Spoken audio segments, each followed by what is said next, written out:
Friends, welcome back to my YouTube channel. ಇವತ್ತಿನ ವಿಡಿಯೋದಲ್ಲಿ Karnataka high court ನಲ್ಲಿ ಖಾಲಿ ಇರ್ತಕ್ಕಂಥ ಹುದ್ದೆಗಳ ಬಗ್ಗೆ ಈ ವಿಡಿಯೋದಲ್ಲಿ ಮಾಹಿತಿ ಕೊಡ್ತಾ ಹೋಗ್ತೇನೆ. ನೀವೇನಾದ್ರೂ ಹೊಸಬ್ರಾಗಿದ್ರೆ ನಮ್ಮ ಚಾನಲ್ನ ಲೈಕ್ ಮಾಡಿ, ಶೇರ್ ಮಾಡಿ, ಸಬ್ಸ್ಕ್ರೈಬ್ ಮಾಡಿ. ಇಲ್ಲಿ ಅಸಿಸ್ಟೆಂಟ್ ಕೋರ್ಟ್ ಸೆಕ್ರೆಟರಿ ಹುದ್ದೆಗಳು ಖಾಲಿ ಇದಾವೆ. ಇಲ್ಲಿ ಅಂಡರ್ RPC ಅಂದ್ರೆ ರೆಸಿಡ್ಯುವಲ್ ಪೇರೆಂಟ್ ಕ್ಯಾಟಗರಿಲಿ ಎಷ್ಟು ಹುದ್ದೆಗಳಿದಾವೆ, ಅಂಡರ್ KKR ರೀಜನ್ ಎಷ್ಟು ಹುದ್ದೆಗಳು ಖಾಲಿ ಇದಾವೆ ಅಂತ ಈ ವಿಡಿಯೋದಲ್ಲಿ ಮಾಹಿತಿ ಕೊಡ್ತಾ ಹೋಗ್ತೇನೆ. ಇಲ್ಲಿ ಫಸ್ಟಿಗೆ ಬಂದ್ರೆ ನಿಮ್ಗೆ KKR ರೀಜನ್ ಅಲ್ಲಿ ಎಷ್ಟು ಹುದ್ದೆಗಳು ಖಾಲಿ ಇದಾವೆ ಅಂತ ಬಂದ್ರೆ, ಇಲ್ಲಿ ಟೋಟಲ್ ಬಂದ್ಬಿಟ್ಟು ಈ ಒಂದು KKR ರೀಜನ್ ಅಲ್ಲಿ ಬಂದ್ಬಿಟ್ಟು ಟೋಟಲ್ 11 ಹುದ್ದೆಗಳು ಖಾಲಿ ಇದಾವೆ. ಇದು 7 ಬಂದ್ಬಿಟ್ಟು ಏನಂತಂದ್ರೆ ಬ್ಯಾಕ್ಲಾಗ್ ಪೋಸ್ಟ್ಗಳು ಬರ್ತವೆ ಇದರಲ್ಲಿ. ಈ ಒಂದು ಹುದ್ದೆಗಳಿಗೆ ಬಂದ್ಬಿಟ್ಟು ಪೇ ಸ್ಕೇಲ್ ನ 44,900 1,42,400 ತನಕ ಎಲ್ಲ ಅಲೋವೆನ್ಸಸ್ ಎಲ್ಲ ಸೇರಿ ಕೊಡ್ತಾ ಹೋಗ್ತಾರೆ. ಇಲ್ಲಿ ರಿಕ್ರೂಟ್ಮೆಂಟ್ ನ ಬಂದು ಈ ಒಂದು ರಿಕ್ರೂಟ್ಮೆಂಟ್ ಗೆ ಎಲಿಜಿಬಿಲಿಟಿ ಕ್ರೈಟೇರಿಯಾ ಬಂದು ಯಾವುದೇ ಒಂದು ಯೂನಿವರ್ಸಿಟಿಯಿಂದ ಸೈನ್ಸ್ ಸ್ಟ್ರೀಮ್ ಅಲ್ಲಿ ಅಥವಾ arts, commerce, computer application, bachelor of administration pass ಆದವರು ಈ ಒಂದು ಹುದ್ದೆಗಳಿಗೆ ಅಪ್ಲೈ ಮಾಡಬಹುದು. ಇಲ್ಲಿ ಡಿಗ್ರಿ ಜೊತೆಗೆ ಏನಂತಂದ್ರೆ senior grade proficiency examination English shorthand ಆಗಿರ್ಬೇಕಾಗತ್ತೆ, ಅಥವಾ senior grade typing examination in English ಆಗಿರ್ಬೇಕಾಗತ್ತೆ. ಅಥವಾ ಇದೆರಡು ಆಗಿಲ್ಲ ಅಂತಂದ್ರೆ ಡಿಪ್ಲೊಮಾ ಇನ್ ಕಮರ್ಷಿಯಲ್ ಪ್ರಾಕ್ಟೀಸ್ ಮಾಡಿರ್ಬೇಕು, ಅಥವಾ ಸೆಕ್ರೆಟರಿಯಲ್ ಪ್ರಾಕ್ಟೀಸ್ ಇನ್ ಇಂಗ್ಲಿಷ್ ಆಗಿರ್ಬೇಕು, ಯಾವುದೇ ಒಂದು ಟೆಕ್ನಿಕಲ್ ಬೋರ್ಡ್ ಇಂದ ಆಗಿರೋರು. ಮತ್ತೆ ಏನಂತ ಇದ್ರ ಜೊತೆಗೆ ನಿಮ್ಗೆ ಕಂಪ್ಯೂಟರ್ ನ ನಾಲೆಜ್ ಇರಬೇಕಾಗತ್ತೆ, ಅಂತವ್ರು ಮಾತ್ರ ಈ ಒಂದು ಹುದ್ದೆಗಳಿಗೆ ಅಪ್ಲೈ ಮಾಡಬಹುದು. ಏಜ್ ಲಿಮಿಟ್ ನ ಬಂದ್ರೆ ಜನರಲ್ ಮೆರಿಟ್ ಗೆ 40 ವರ್ಷ ತನಕ ಅಪ್ಲೈ ಮಾಡಬಹುದು. 2A 2B 3A 3B ಬಂದ್ರೆ 43 ವರ್ಷ ತನಕ ಅಪ್ಲೈ ಮಾಡಬಹುದು. SC ST ಬಂದು 45 ವರ್ಷ ತನಕ ಅಪ್ಲೈ ಮಾಡಬಹುದು. ಇಲ್ಲಿ ಅಪ್ಲಿಕೇಶನ್ ಫೀ ನ ಬಂದ್ಬಿಟ್ಟು ಜನರಲ್ ಮೆರಿಟ್ ನರಿಗೆ 500 ರೂಪಾಯಿ ಫೀಸ್ ಇದೆ. ಅದೇ ತರ category 2A 2B backward classes ಬಂದು 500 ರೂಪಾಯಿ ಫೀಸ್ ನ ಕಟ್ಟಬೇಕಾಗುತ್ತೆ. ಇಲ್ಲಿ ನೆಕ್ಸ್ಟ್ ನ ಬಂದು ನಿಮ್ಗೆ ಯಾವ ರೀತಿ ಫಸ್ಟಿಗೆ ರಿಟರ್ನ್ ಎಕ್ಸಾಮ್ ಇರುತ್ತೆ. ರಿಟರ್ನ್ ಎಕ್ಸಾಮ್ ಆದ ತಕ್ಷಣ ಸ್ಕಿಲ್ ಟೆಸ್ಟ್ ಇರುತ್ತೆ. ನೆಕ್ಸ್ಟ್ ಫೈನಲ್ ರೌಂಡ್ ಅಲ್ಲಿ ಏನಂತಂದ್ರೆ ಡಾಕ್ಯುಮೆಂಟ್ ವೆರಿಫಿಕೇಶನ್ ಇರುತ್ತೆ. ಇಲ್ಲಿ ನಿಮ್ಗೆ ಸ್ಕಿಲ್ ಸೆಲೆಕ್ಷನ್ ನ ಯಾವ ರೀತಿ ಕೊಡ್ತಾ ಹೋಗ್ತಾರೆ, ಶಾರ್ಟ್ ಅಂಡ್ ಟೆಸ್ಟ್ ನ ಯಾವ ರೀತಿ ಕೊಡ್ತಾ ಹೋಗ್ತಾರೆ ಅಂತಿದೆ. ಶಾರ್ಟ್ ಅಂಡ್ ಟೆಸ್ಟ್ ಬಂದ್ಬಿಟ್ಟು 100 ಮಾರ್ಕ್ಸ್ ಇರುತ್ತೆ. ಪಾಸಿಂಗ್ ಮಾಡೋದಕ್ಕೆ 60 ಮಾರ್ಕ್ಸ್ ಇರುತ್ತೆ. ಇಂಟರ್ವ್ಯೂ ಬಂದ್ಬಿಟ್ಟು 20 ಮಾರ್ಕ್ಸ್ ಇರುತ್ತೆ. ಟೋಟಲ್ ಪಾಸಿಂಗ್ ಮಾರ್ಕ್ಸ್ ಬಂದ್ಬಿಟ್ಟು 10. ಗ್ರ್ಯಾಂಡ್ ಟೋಟಲ್ ಬಂದ್ಬಿಟ್ಟು 120 ಮ್ಯಾಕ್ಸಿಮಮ್ ಮಾರ್ಕ್ಸ್ ಗೆ 70 ಮಾರ್ಕ್ಸ್ ಆದ್ರೂ ತೆಗಿಬೇಕು. ಅಂತವ್ರು ಈ ಒಂದು ಹುದ್ದೆಗಳಿಗೆ ಅರ್ಹರಾಗ್ತಾರೆ. ಈ ರಿಟರ್ನ್ ಟೆಸ್ಟ್, ಸ್ಕಿಲ್ ಟೆಸ್ಟ್ ಮತ್ತೆ ಡಾಕ್ಯುಮೆಂಟ್ ವೆರಿಫಿಕೇಶನ್ ಮುಖಾಂತರ ನಿಮ್ಗೆ ಈ ಒಂದು KKR ಹುದ್ದೆಗಳಿಗೆ ಸೆಲೆಕ್ಟ್ ಮಾಡ್ತಾ ಹೋಗ್ತಾರೆ. ಇಲ್ಲಿ ನೆಕ್ಸ್ಟ್ ಬಂದ್ಬಿಟ್ಟು RPC ರೆಸಿಡ್ಯುವಲ್ ಪೇರೆಂಟ್ ಕ್ಯಾಟಗರಿಯಲ್ಲಿ ಎಷ್ಟು ಟೋಟಲ್ ಬಂದ್ಬಿಟ್ಟು 59 ಪ್ಲಸ್ 6 ಟೋಟಲ್ ಪೋಸ್ಟ್ಗಳು ಬಂದ್ಬಿಟ್ಟು ನಿಮ್ಗೆ 53 ಪ್ಲಸ್ 6 ಎಷ್ಟು ಬರುತ್ತೆ, 59 ಪೋಸ್ಟ್ಗಳು ಇದಾವೆ ಇದರಲ್ಲಿ. ಇಲ್ಲಿ 6 ಬಂದ್ಬಿಟ್ಟು ನಿಮ್ಗೆ ಈ ಸ್ಟಾರ್ ಮಾರ್ಕ್ ಹಾಕಿದಾರಲ್ಲ, 6 ಬಂದ್ಬಿಟ್ಟು ಇದು ಬ್ಯಾಕ್ಲಾಗ್ ಪೋಸ್ಟ್ಗಳು. ಈ ಒಂದು ರೆಸಿಡ್ಯುವಲ್ ಪೇರೆಂಟ್ ಕ್ಯಾಟಗರಿಗೆ ಬಂದ್ಬಿಟ್ಟು ಯಾರು ಬೇಕಾದ್ರೆ ಈ ಒಂದು ಹುದ್ದೆಗಳಿಗೆ ಅಪ್ಲೈ ಮಾಡಬಹುದು.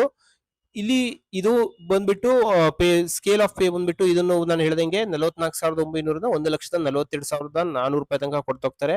ಇಲ್ಲಿ ರಿಕ್ರೂಟ್ಮೆಂಟ್ ನ ಬಂದ್ಬಿಟ್ಟು ಎಲಿಜಿಬಿಲಿಟಿ ಕ್ರೈಟೇರಿಯಾ ಬಂದ್ಬಿಟ್ಟು ಯಾವುದೇ ಒಂದು RPC ಕ್ಯಾಟಗರಿಗೆ ಅಪ್ಲೈ ಮಾಡ್ಬೇಕಂತಂದ್ರೆ ಯಾವುದೇ ಒಂದು ಯೂನಿವರ್ಸಿಟಿಯಿಂದ ಡಿಗ್ರಿ ಮಾಡಿರ್ಬೇಕಾಗತ್ತೆ.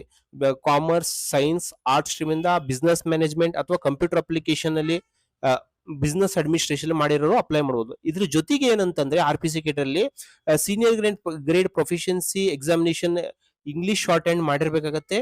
ಸೀನಿಯರ್ ಅಥವಾ ಮತ್ತೇನಂತಂದ್ರೆ ಸೀನಿಯರ್ ಗ್ರೇಡ್ ಶಾರ್ಟ್ ಹ್ಯಾಂಡ್ ನ ಮಾಡಿರ್ಬೇಕಾಗತ್ತೆ. ಜೊತೆಗೆ ಏನಂತಂದ್ರೆ ಇಂಗ್ಲಿಷ್ ಟೈಪಿಂಗು ಬರ್ತಿರ್ಬೇಕಾಗುತ್ತೆ. ಯಾವುದೇ ಒಂದು ಯೂನಿವರ್ಸಿಟಿಯಿಂದ ಯಾವುದೇ ಒಂದು ಟೆಕ್ನಿಕಲ್ ಬೋರ್ಡ್ ಇಂದ KECB ಬೋರ್ಡ್ ಇಂದ ಪಾಸ್ ಮಾಡಿರ್ಬೇಕು. ಇದು ಎರಡೂ ಬರೋದಿಲ್ಲ ಅಂತಂದ್ರೆ, ಶಾರ್ಟ್ ಹ್ಯಾಂಡ್ ಬರೋದಿಲ್ಲ, ಟೈಪಿಂಗ್ ಬಂದಿಲ್ಲ ಅಂತಂದ್ರೆ ಡಿಪ್ಲೊಮಾ ಇನ್ ಕಮರ್ಷಿಯಲ್ ಪ್ರಾಕ್ಟೀಸ್ ಅಥವಾ ಸೆಕ್ರೆಟರಿಯಲ್ ಪ್ರಾಕ್ಟೀಸ್ ಇನ್ ಇಂಗ್ಲಿಷ್ ಯಾವುದೇ ಒಂದು ಟೆಕ್ನಿಕಲ್ ಎಕ್ಸಾಮಿನೇಷನ್ ಡಿಪಾರ್ಟ್ಮೆಂಟ್ ಇಂದ ಮಾಡಿರ್ಬೇಕು. ಮತ್ತು ಇದ್ರ ಜೊತೆಗೆ ಏನಂತಂದ್ರೆ ಕಂಪ್ಯೂಟರ್ ಆಪರೇಟ್ ಮಾಡ್ಲಿಕ್ಕೆ ಬರ್ಬೇಕಾಗತ್ತೆ. ಏಜ್ ಲಿಮಿಟ್ ನ ಬಂದ್ರೆ ಈ ಒಂದು ಹುದ್ದೆಗಳಿಗೆ 40 ವರ್ಷ. ಕ್ಯಾಟಗರಿ 2A 2B ಬಂದ್ಬಿಟ್ಟು 43 ವರ್ಷ ತನಕ ಅಪ್ಲೈ ಮಾಡಬಹುದು. SC ST ಕ್ಯಾಟಗರಿ ಅವರಿಗೆ ಬಂದ್ಬಿಟ್ಟು 45 ವರ್ಷ ತನಕನೂ ಇರುತ್ತೆ. ಇಲ್ಲಿ ಅಪ್ಲಿಕೇಶನ್ ಫೀ ಈ ಒಂದು RPC ಕ್ಯಾಟಗರಿ ಅಂಡರ್ ಅಪ್ಲೈ ಮಾಡ್ತಿದ್ರೆ ಅಂತಂದ್ರೆ ಜನರಲ್ ಮೆರಿಟಿಗೆ ಬಂದ್ಬಿಟ್ಟು 500 ರೂಪಾಯಿ ಫೀಸ್ ನ ಪೇಮೆಂಟ್ ಮಾಡ್ಬೇಕಾಗತ್ತೆ. ಅದೇ ತರ ಬ್ಯಾಕ್ವರ್ಡ್ ಕ್ಲಾಸಸ್ ಬಂದು 2A 2B 3A 3B ಬಂದ್ರೆ 500 ರೂಪಾಯಿ ಫೀ ನ ಪೇಮೆಂಟ್ ಮಾಡ್ಬೇಕಾಗತ್ತೆ. SC ST ಕ್ಯಾಟಗರಿ 1 ಮತ್ತೆ ಅದರ್ ಬ್ಯಾಕ್ವರ್ಡ್ ಕ್ಲಾಸ್ ಬಂದ್ಬಿಟ್ಟು 250 ರೂಪಾಯಿ ಫೀ ನ ಪೇಮೆಂಟ್ ಮಾಡಬೇಕಾಗತ್ತೆ. ಈ ಒಂದು ಯಾವ ರೀತಿ ಸೆಲೆಕ್ಟ್ ಮಾಡ್ತಾ ಹೋಗ್ತಾರೆ, ಶಾರ್ಟ್ ಅಂಡ್ ಟೆಸ್ಟ್ ನ ಬಂದ್ಬಿಟ್ಟು ಇಲ್ಲೂ ಅಷ್ಟೇ ಶಾರ್ಟ್ ಅಂಡ್ ಟೆಸ್ಟ್ 100 ಮಾರ್ಕ್ಸ್ ಇರುತ್ತೆ. 60 ಮಾರ್ಕ್ಸ್ ಕ್ವಾಲಿಫೈಯಿಂಗ್ ಮಾರ್ಕ್ಸ್. ಇಂಟರ್ವ್ಯೂ ಬಂದ್ಬಿಟ್ಟು ಮಾರ್ಕ್ಸಿಗಿರುತ್ತೆ. ಟೋಟಲ್ ಬಂದ್ಬಿಟ್ಟು 70 ಮಾರ್ಕ್ಸ್ ಬರೆದ್ರೆ 120ಕ್ಕೆ 70 ಮಾರ್ಕ್ಸ್ ತೆಗೆದ್ರೆ ಕ್ವಾಲಿಫೈ ಆಗ್ತಾ ಹೋಗ್ತೀರಾ. ಇಲ್ಲಿ ಯಾವ ರೀತಿ ನಿಮಗೆ ಸೆಲೆಕ್ಟ್ ಮಾಡ್ತಾ ಹೋಗ್ತಾರೆ, ಏನು ಎಜುಕೇಶನ್ ಕ್ವಾಲಿಫಿಕೇಶನ್ ಇರಬೇಕು ಅಂತ ಎಲ್ಲ ಇದೆ.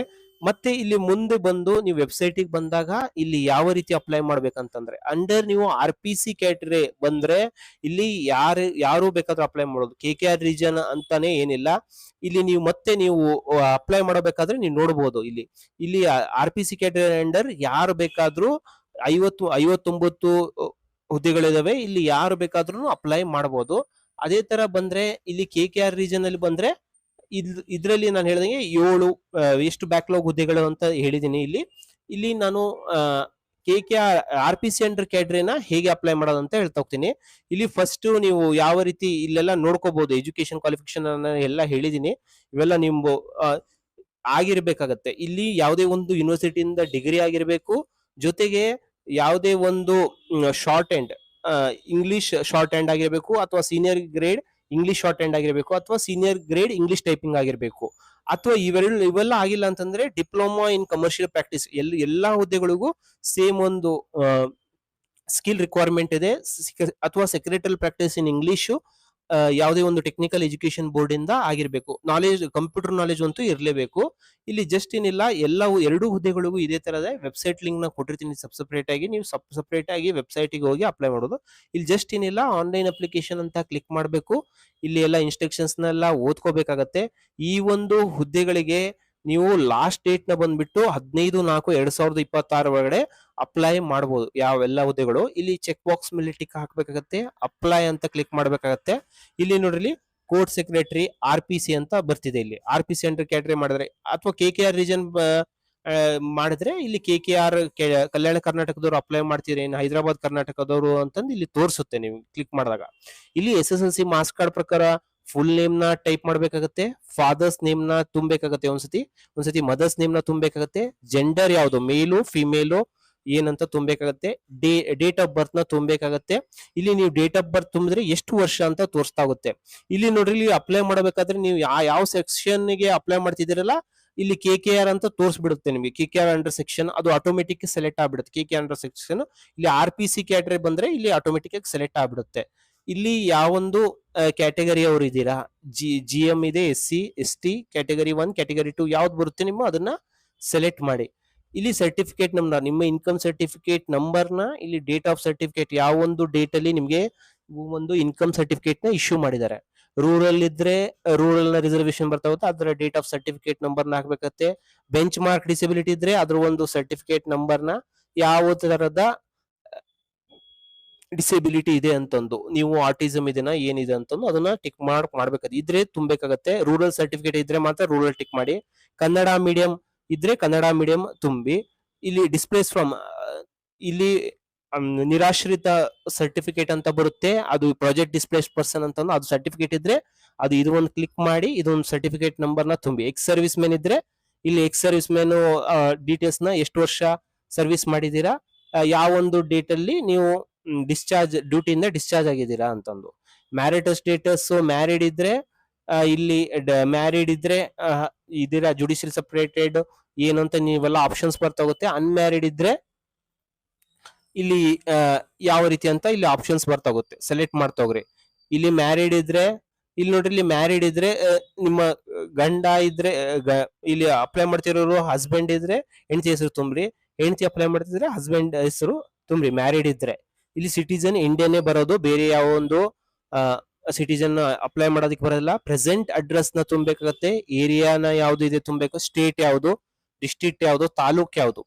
ಇಲ್ಲಿ ಕರ್ನಾಟಕ ಸ್ಟೇಟ್ ಬಿಟ್ಟಿದ್ದೀರಾ ಅಂತಂದ್ರೆ ಕಲ್ಯಾಣ ಕರ್ನಾಟಕ ರೀಜನ್ ಅವರಿಗೆ ಇವೆಲ್ಲ ತುಂಬಬೇಕಾಗತ್ತೆ. ಇದ್ರೆ ತುಂಬ್ರಿ. ಇಫ್ ನಾಟ್ ಕರ್ನಾಟಕ ಸ್ಟೇಟ್ ಅಂದ್ರೆ ಇದನ್ನೆಲ್ಲ ತುಂಬಬೇಕಾಗತ್ತೆ. ಪಿನ್ ಕೋಡ್ ಯಾವ್ದು ಅಂತಂದು.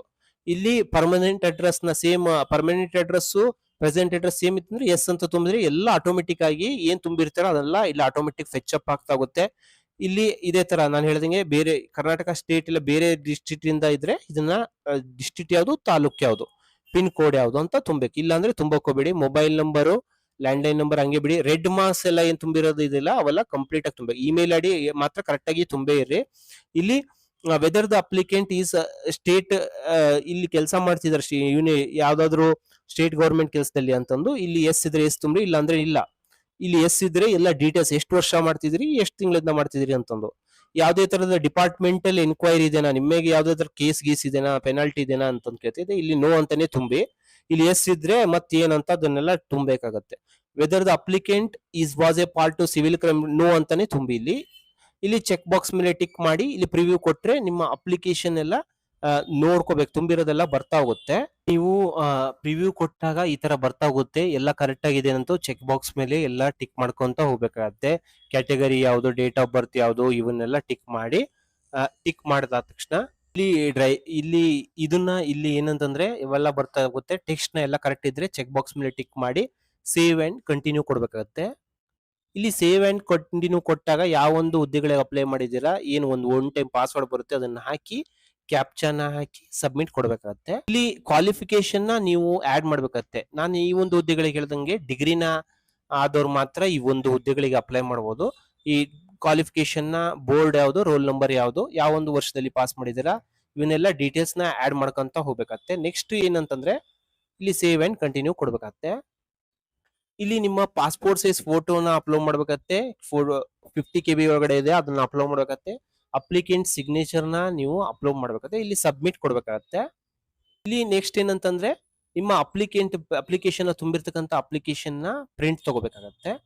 ಅಲ್ಲಿ ಎಲ್ಲ ಪಾಸ್ಪೋರ್ಟ್ ಸೈಜ್ ಫೋಟೋನ, ಸಿಗ್ನೇಚರ್ ನ ಎಲ್ಲ ಅಪ್ಲೋಡ್ ಮಾಡಿದಾಗ ನಿಮಗೆ ಒಂದು ಪೇಮೆಂಟ್ ಮಾಡೋ ಒಂದು ಆಪ್ಷನ್ ಬರುತ್ತೆ. ಆ ಪೇಮೆಂಟ್ ನ ಮಾಡಬೇಕಾಗತ್ತೆ.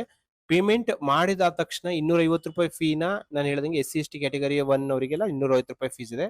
ಬೇರೆ ಒಂದು ಕ್ಯಾಟಗರಿಗೆ ಬಂದ್ಬಿಟ್ಟು 500 ರೂಪಾಯಿ ಫೀನ ಪೇಮೆಂಟ್ ಮಾಡಬೇಕಾಗತ್ತೆ. ಇಲ್ಲಿ ನೀವು ಈ ಒಂದು ಅಪ್ಲಿಕೇಶನ್ ಹಾಕಿದಾಗ ಏನಾದ್ರು ಕರೆಕ್ಷನ್ ಮಾಡಬೇಕು, ಪೇಮೆಂಟ್ ಮಾಡೋಕ್ಕಿಂತ ಮುಂಚೆನೆ ನೀವು ಕರೆಕ್ಷನ್ ಮಾಡ್ಬೋದು. ಇಲ್ಲಿ ಕರೆಕ್ಷನ್ ಮಾಡ್ಬೇಕಂತಂದ್ರೆ ಮತ್ತೆ ಇಲ್ಲಿ ಆನ್ಲೈನ್ ಅಪ್ಲಿಕೇಶನ್ ಅಂತ ಕ್ಲಿಕ್ ಮಾಡಿ, ಇಲ್ಲ ಆಲ್ರೆಡಿ ಅಪ್ಲೈ ಮಾಡಿದಿದ್ರೆ ಇಲ್ಲಿ ಗೋ ಅಂತ ಕೊಟ್ಟು ರೆಫರೆನ್ಸ್ ನಂಬರ್ನ ಹಾಕಿ ಕ್ಯಾಪ್ಚಾನ್ ಹಾಕಿ ಮತ್ತೆ ಮಾಡಿಫೈ ಮಾಡಿ ಪ್ರಿಂಟ್ ಮಾಡಬಹುದು. ಇಲ್ಲ ನಾನು ಮತ್ತೊಂದ್ಸತಿ ಅದನ್ನ ಅಪ್ಲಿಕೇಶನ್ ಹಾಕಿರತಕ್ಕಂಥದ್ದನ್ನ ಮತ್ತೆ ಪ್ರಿಂಟ್ ತಗೊಂತೀನಿ ಅಂತಂದ್ರೆ, ನಾನು ಏನೋ ಮರ್ತಿರ್ತೀನಿ, ಅದು ಅಪ್ಲಿಕೇಶನ್ ನ ಪ್ರಿಂಟ್ ನ ಮತ್ತೊಂದ್ಸತಿ ತಗೊಂತೀನಿ ಅಂದ್ರೆ ಇಲ್ಲಿ ರೀಪ್ರಿಂಟ್ ಅಪ್ಲಿಕೇಶನ್ ಅಂತ ನಿಮ್ಮ ಅಪ್ಲಿಕೇಶನ್ ನಂಬರ್ ನಿಮ್ಮ ಮೊಬೈಲ್ಗೆ ಬಂದಿರುತ್ತೆ. ಡೇಟ್ ಆಫ್ ಬರ್ತ್ ನ ಹಾಕಿ ಜನರೇಟ್ ಅಂತ ಕೊಟ್ರೆ ನಿಮ್ಮ ಅಪ್ಲಿಕೇಶನ್ ರೀಪ್ರಿಂಟ್ ಆಗ್ತಾ ಹೋಗುತ್ತೆ. ಈ ರೀತಿ ನೀವು ಕರ್ನಾಟಕ ಜುಡಿಷಿಯರಿ ಹೈಕೋರ್ಟ್ ರಿಕ್ರೂಟ್ಮೆಂಟ್ ಗಳಿಗೆ ನೀವು ಈ ರೀತಿ ಒಂದು ಆನ್ಲೈನ್ ಅಪ್ಲಿಕೇಶನ್ ನ ಸಲ್ಲಿಸಬಹುದು. ಈ ವಿಡಿಯೋ ನಿಮ್ಗೆ ಇಷ್ಟವಾದಲ್ಲಿ ನಮ್ಮ ಚಾನಲ್ ನ ಲೈಕ್ ಮಾಡಿ, ಶೇರ್ ಮಾಡಿ, ಸಬ್ಸ್ಕ್ರೈಬ್ ಮಾಡಿ. Thank you.